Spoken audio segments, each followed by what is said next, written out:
you were on the scene and you were powerful, like, to be honest, like, if you're not in those files, it would be an insult, because it just means that you were a bit of a loser. She posted, "Your favorite celebrity has allegedly been involved in disturbing ritual activity tied to a secretive cult, claims that include horrific acts described as sacrifices." Epstein was possibly about to cooperate with the feds right before he died. Now, Oprah is limited in the context of the files, but there is clear collusion between Oprah and Jeffrey Epstein. The Department of Justice released over 3,000 pages connected to Jeffrey Epstein. Within those documents, Oprah Winfrey's name appears multiple times, largely in contact lists and correspondence logs. That alone doesn't prove wrongdoing. But online, speculation exploded. Photos of Oprah and Epstein together resurfaced. Old emails were re-examined.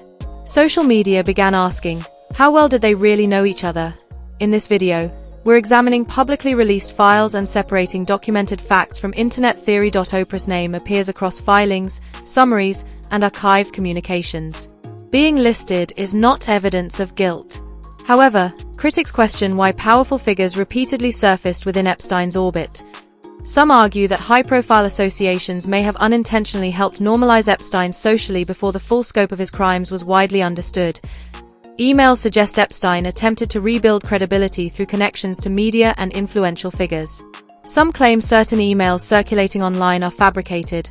Others insist they're authentic. To understand the timeline, we go back to 2007. The year Oprah launched her Leadership Academy for Girls in South Africa. Years later, the school faced a serious internal abuse scandal involving a staff member. Over a dozen students came forward with allegations of mistreatment, prior knowledge of the misconduct. The staff member involved was prosecuted, and Oprah publicly addressed the situation. And I encouraged all of them, any of them who had actually been harmed, to please come forward. A viral tweet claimed that Epstein documents referenced a woman who alleged he discussed paying women to have children for unethical purposes. The same post mentioned John of God, a Brazilian spiritual healer later convicted of serious crimes, who had previously appeared on Oprah's show years before his arrest.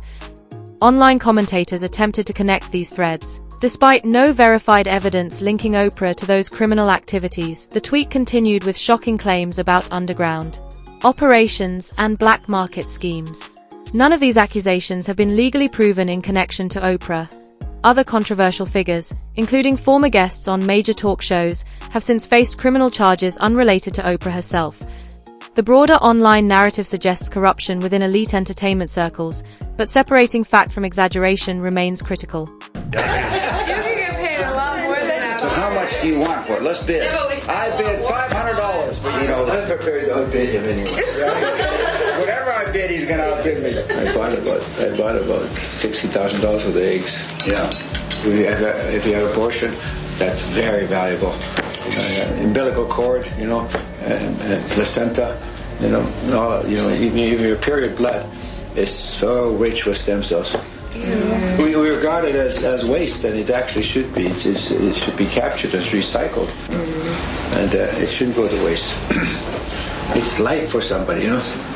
And it's life for George Bush.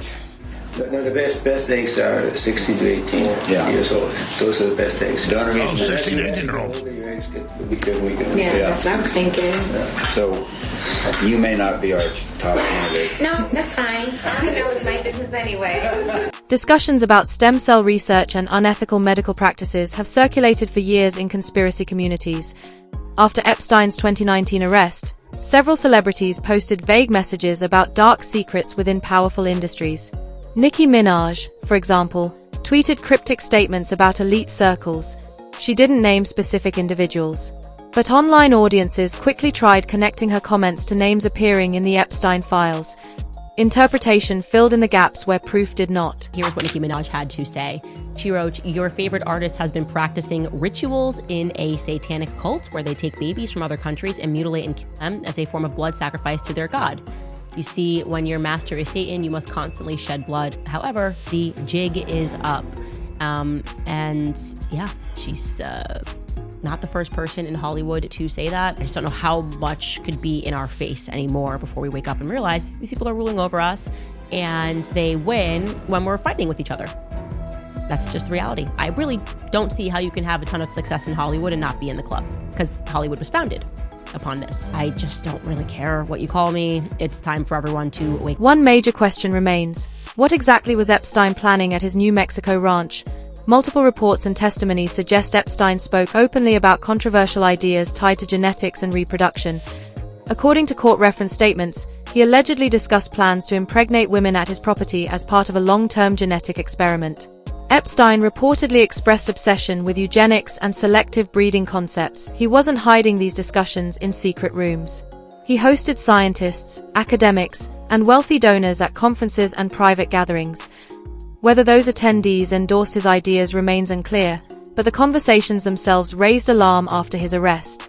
In the Epstein files, it literally shows emails that Jeffrey Epstein was creating designer babies. I really want to know why we haven't heard the DOJ talk about this, especially since some of the survivors said that this happened to them in Jeffrey Epstein's New Mexico property, Zorro Ranch. How I found out that he was working with another person to create these designer babies is because I saw him ordering a lot of 23andMe kits, and he was sending them to a lot of different people as gifts. In this email, he was sending some to Woody Allen and his adopted daughter at one point in time, who is now his wife. And I started to see a lot of emails in the Epstein files of people saying that they were pregnant to Jeffrey Epstein, or even alluding that he had actual children. Like this email in 2011 to Jeffrey Epstein, and it appears to be from Sarah Ferguson, and it said, "You have disappeared. I didn't even know you were having a baby. It's so crystal clear to me that you were only friends with me to get to Andrew, and that really hurt me deeply, more than you will know. Congratulations on your baby boy." And this email in 2006 from Glenn Dubin to Jeffrey Epstein.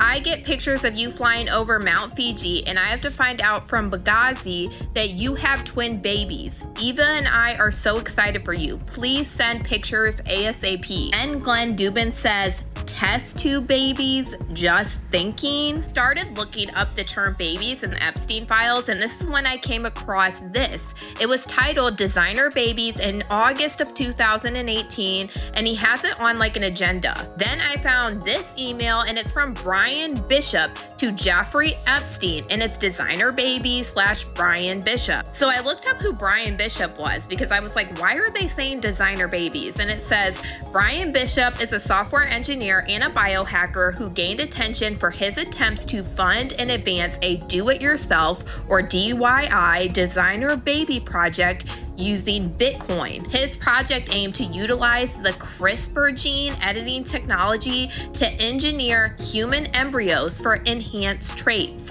such as increased muscle mass or improved memory. And this is the next email I found about designer babies, and it's from Brian Bishops to Jeffrey Epstein, and it says, "Here is a deck about my designer baby project. I have talked with Austin again, and we have a series of questions about how serious you are about wanting this, and what are the ground rules for me even exploring this with you and getting to next step." After his 2006 conviction, Epstein appeared determined to repair his image. He shifted heavily into philanthropy, donating to universities, funding research, and positioning himself within elite humanitarian circles. Institutions accepted his money. Foundations gave him access. Prestigious universities welcomed him, even though he was a registered offender. But reputation laundering through philanthropy has limits. When donations weren't enough, critics believe Epstein sought validation from trusted public figures, people whose reputations could indirectly soften his own. Whether those figures knowingly supported him or were simply acquaintances remains debated. Let's talk about Oprah. Now, Oprah is limited in the context of the files, but there is clear collusion between Oprah and Jeffrey Epstein. What do you mean? Well, Sarah Ferguson, yes, the Duchess of York, she is involved with Epstein, and she is involved with Oprah. Let's talk about this specifically.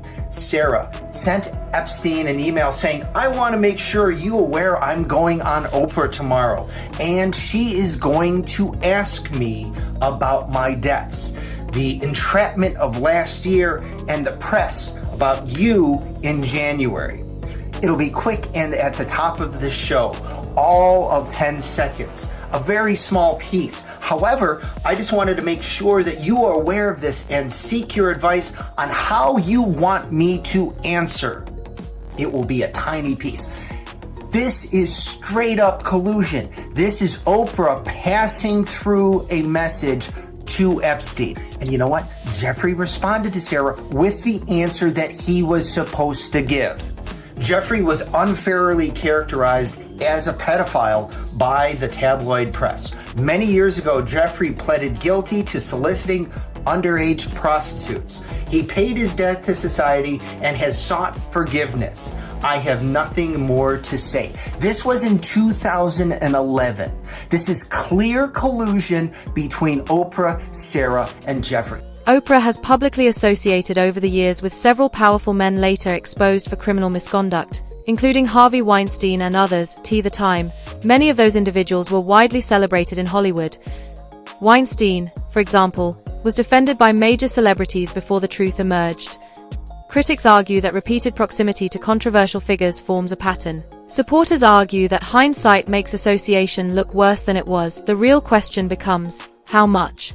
Did people truly know at the time? Oprah publicly supported victims of sexual assault in the wake of numerous allegations against Harvey Weinstein. Singer Seal Instagrammed this meme, showing Winfrey kissing the disgraced mogul. It reads, "When you have been part of the problem for decades, but suddenly they all think you are the solution." Please welcome Seal! The 54-year-old who's appeared on Oprah's show captioned his post, "Oh, I forgot, that's right. You'd heard the rumors, but you had no idea he was actually serially assaulting young starry-eyed actresses. My bad." While Weinstein maintains his innocence, Seal hasn't commented further, and Oprah has not responded. This moment is a really powerful time for everybody to get woke. Fans have come to her defense, pointing out Winfrey is a sexual survivor. They also posted pics of Seal's ex, Heidi Klum, kissing Weinstein too. Some commentators claim Hollywood protects insiders as long as money flows. They argue silence is rewarded, contracts come with expectations, and powerful networks operate on loyalty. Dave Chappelle once turned down a massive deal, saying he didn't trust the system. At the time, he was mocked. Years later, some fans reinterpreted that decision differently. When someone rejects money and influence, it raises questions about what they saw or feared. It was completely outside of my frame of reference. I've been in show business since I was 14, and I've heard the stories of what happens, and I've seen these kinds of things play out in front of me. Okay. When you say you heard the stories, what do you mean? What stories? I mean, you see before, look, Mariah Carey made a $100 million deal, and 3 months later, she's all of a sudden mysteriously crazy. Or Martin Lawrence punches through and he's waving a gun on the street screaming, "They're trying to me." Yeah, we hear those stories. And it always happens around the time of their career where it seems as though they're crossing over the next plateau. Yeah. Would you say you lost your mind, sort of? No. No. Not exactly. Okay. I wasn't crazy, but it's incredibly stressful. Yeah. And I felt like in a lot of instances, I was deliberately being put through stress. And they do what's called a salt trap. I didn't know this. Apparently baboons love salt. Okay. So they put a lump of salt in a hole and they wait for the baboon. The baboon comes, sticks his hand in the hole, grabs the salt makes his hand bigger, and he's trapped. He can't get his hand out. Now, if he's smart, all he does is let go of the salt. Baboon doesn't want to let go of the salt. Then the bushman just comes, takes the baboon, throws him in the cage, and gives him all the salt he wants. And then the baboon gets thirsty. The bushman lets him out the cage. The first place the baboon runs to is water. Bushman follows him, and they both drink to their fill. And in that analogy, I felt like the baboon. But I was smart enough to let go. The list of Epstein's associations spans politicians, tech CEOs, billionaires, and royalty. Many of these names were previously dismissed as coincidences. Now, newly released documents show repeated contact, overlapping timelines, and confirmed meetings. Still, being named in documents does not equal criminal involvement. but the scale of elite overlap has fueled public distrust. And the chairman of a prominent law firm is stepping down over his association with Jeffrey Epstein. Paul Weiss law chair Brad Karp says in a statement, quote, "Recent reporting has created a distraction and has placed a focus on me that's not in the best interest of the firm." The firm says Karp will remain with the firm, just in a different role. Senior Washington reporter Will Staken is here for more. Hi, Will. So what's the latest on this growing list of prominent people facing scrutiny over the Epstein files? Yeah, Diane, well I think, Mr. Karp right here is kind of the latest fallout from these Epstein files. Like you said, the really powerful law firm Paul Weiss announced that Mr. Karp would be stepping down after his name appeared in these files. Now, the law firm did not give a reason why Mr. Karp is stepping down, and previously the law firm denied Mr. Karp had any wrongdoing, but with this release of these files, his name appears in the files, mostly with his assistant trying to schedule meetings with Mr. Epstein. But there's an email between Mr. Karp and Epstein where he's asking about if he could help, get his son some kind of job in an upcoming Woody Allen film. So I think these emails, obviously are continuing to have fallout across, widespread industries. It's kind of the latest fallout here. We saw recently that popular wellness influencer Peta Attia also stepped down from his role at the protein company David. Bill Gates also had documented meetings with Epstein starting around 2011. Years after Epstein's conviction, they met several times in New York. Gates later admitted those meetings were a mistake and said he regretted the association. The relationship raised eyebrows given Epstein's criminal record at the time. Well, we've known his name before. There are more unsettling allegations surrounding Microsoft co-founder Bill Gates. Yep, came out as part of the release. It was revealed that back in 2013, Epstein allegedly claimed that Gates was looking to get medication to treat an STD because of having sex with Russian girls. Keyword Russian, we'll get back to that. Yeah, apparently Epstein had penned this draft email on behalf of a Gates advisor who wanted to maybe leave the Bill and Melinda Gates Foundation. So Epstein seemingly wrote in this guy's voice, "In my role as his right hand, I had been asked on multiple occasions and in hindsight wrongly acquiesced into participating in things that have ranged from the morally inappropriate to the ethically unsound, and had been repeatedly asked to do other things that get near and potentially over the line into the illegal. From helping Bill to get drugs in order to deal with consequences of with Russian girls, to facilitating his illicit trysts with married women, to being asked to provide Adderall for bridge tournaments, I feel I owe it to my friends and future colleagues to admit a moral failure." So there was a spokesperson for Bill Gates who rejected the allegations, saying these claims are absolutely absurd and completely false. Prince Andrew's association with Epstein became one of the most high-profile scandals. Legal documents referenced allegations involving social events and introductions to young women. Prince Andrew has denied criminal wrongdoing but stepped back from royal duties due to the controversy. The broader issue remains: why did so many powerful figures continue interacting with Epstein after his conviction? I knew everybody that was very powerful. So if you were on the scene and you were powerful, to be honest, if you're not in those files, it would be an insult because it just means that you were a bit of a loser. Right, so the people who aren't in the files are losers? Yes. Okay. Are you in the files? Well, of course I am, because it's any journalist that wrote about it. That's an astonishing attitude, isn't it? You're the loser because you're not in this. I find that jaw-dropping. Epstein didn't accidentally enter elite spaces. Access at that level requires introductions, gatekeepers, and institutional acceptance. When powerful people vouch for someone, doors open. Many now question whether systemic failures allowed him to operate unchecked for so long. Let me just get real and say, if I gun to your head, what do you think your best assessment of what Epstein, who was Epstein, who was he working for? Well, I don't know, right? So I'm just guessing. Everybody wants to say he was working for the Mossad. He very well could have been. He could have been working for the CIA. He could have been a guy who was on his own, but also working with them, right? Like a guy that they used, but they never fully endorsed. Like an asset? Yeah. Yeah. And a guy who could move money around. Right. He definitely... Good at laundering money. The moving money around stuff was very weird because he had money through no way that anybody could ever explain. Yeah. He had an enormous amount of money through no way that nobody could ever explain. Which, if you're state funded, You're funded by Israel, and Israel's funded by America, and there's also NGOs and nonprofits, and there's ways to move money around where you can give this guy money. Yeah. So he was like Weinstein, who is an economist, right? Weinstein's a legitimate mathematician. Eric? Yeah. So when Eric met him, his first inclination was he was a fraud. He's a construct. Yeah, a construct. And did he tell you the whole story about the girl sitting on his lap? Yep. So Epstein, while he's meeting with Eric Weinstein for the first time, has a beautiful girl sitting on his lap, and a woman. I shouldn't say girl. He said she was like in her 20s, and she's sitting on his lap, and he's bouncing around, so her tits are juggling around. While he's asking math questions. Yeah, talking serious. So he was obviously nerd fishing. There has been ongoing speculation about whether Epstein cooperated with authorities before his death. No publicly released agreement confirms he became an official informant. His death was ruled a suicide.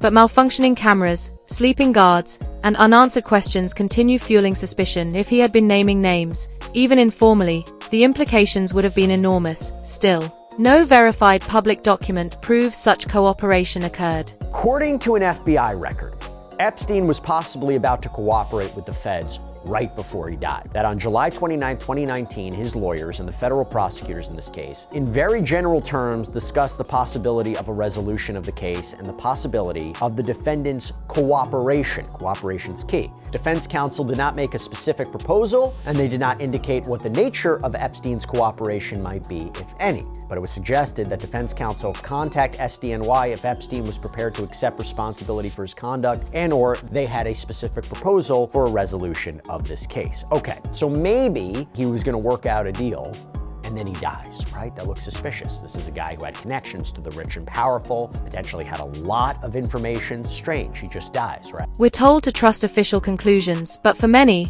the story feels incomplete. Too many names. Too many connections. Too little accountability. Was Epstein a lone predator? Or was he a middleman? Someone who knew too much? That question still lingers.